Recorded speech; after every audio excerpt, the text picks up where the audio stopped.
District 14-5A D2 now. Kerrville Tivy, I think, is the leading the way. They're on a streak of 22 straight playoff appearances.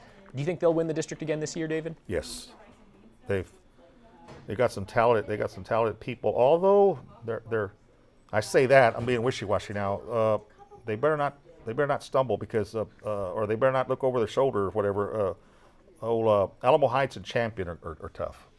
Champion has got that quarterback. What is it? Lake Boyers or Luke Boyers. Luke Boyers. He is. That guy is good. I know last year Keith Kaiser was telling me how good that young man is, and I think he would probably. I don't know if he's being recruited very heavily. He's only 5'11", so that's gonna, the scouts. But as far as he can play. He's a really good player. But yeah, Tivy's got some. Yeah, they've got tradition there. And they have that history of great quarterback play, and this year should be no exception. Are you talking about Johnny Manziel? Refer to him.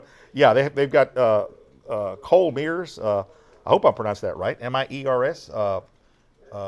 Heck of a quarterback. They always have a good program at Tivy. They're tough in that town. Boy, the Antlers, and they have that saying that Tivy fight never dies or something. That whole town goes out there on Friday nights. Quite a setting up in the hill country, folks. If you've never been to a game, if you like high school football and you want to go out to the hill country, go watch. If you're picking it somewhere, that's not a bad place to go. It's a nice Friday night. That's quite a setting.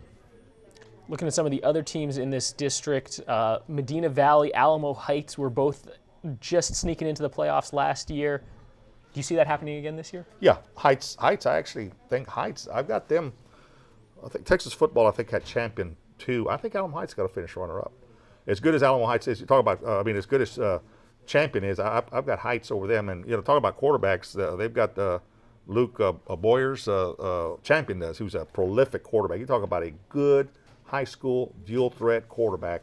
The Chargers have got one in that young man. Boyers is tough. I know last year. And even this year, Coach Keith Kaiser, the coach at Champion, just can't stop talking about that guy. Medina Valley starting a new era under Lee Crisp. Chris Sosa, the coach there, left to go to Beeville.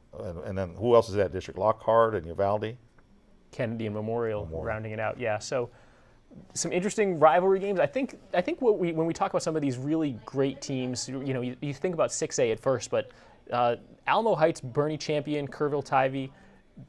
Anytime those three teams are playing each other, man, that's going to be some really top quality football. That's going to be something. And then, Memorial, boy, that was a tough situation for Memorial because the big story 2 years ago was when they had never won a district championship, and Kemi Lewis in his second season took them. They won a district championship. The whole side right there, that little community, they went crazy. They always lost. There was a time I think they lost one time 53 games in a row.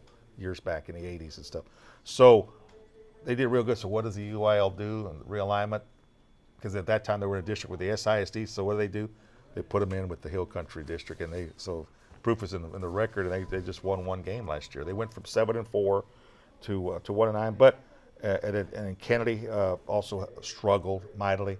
But those coaches, Kemi Lewis and then Ben Benavides at Kennedy, said, hey, our guys are resilient. They're going to keep fighting, and it's just tough.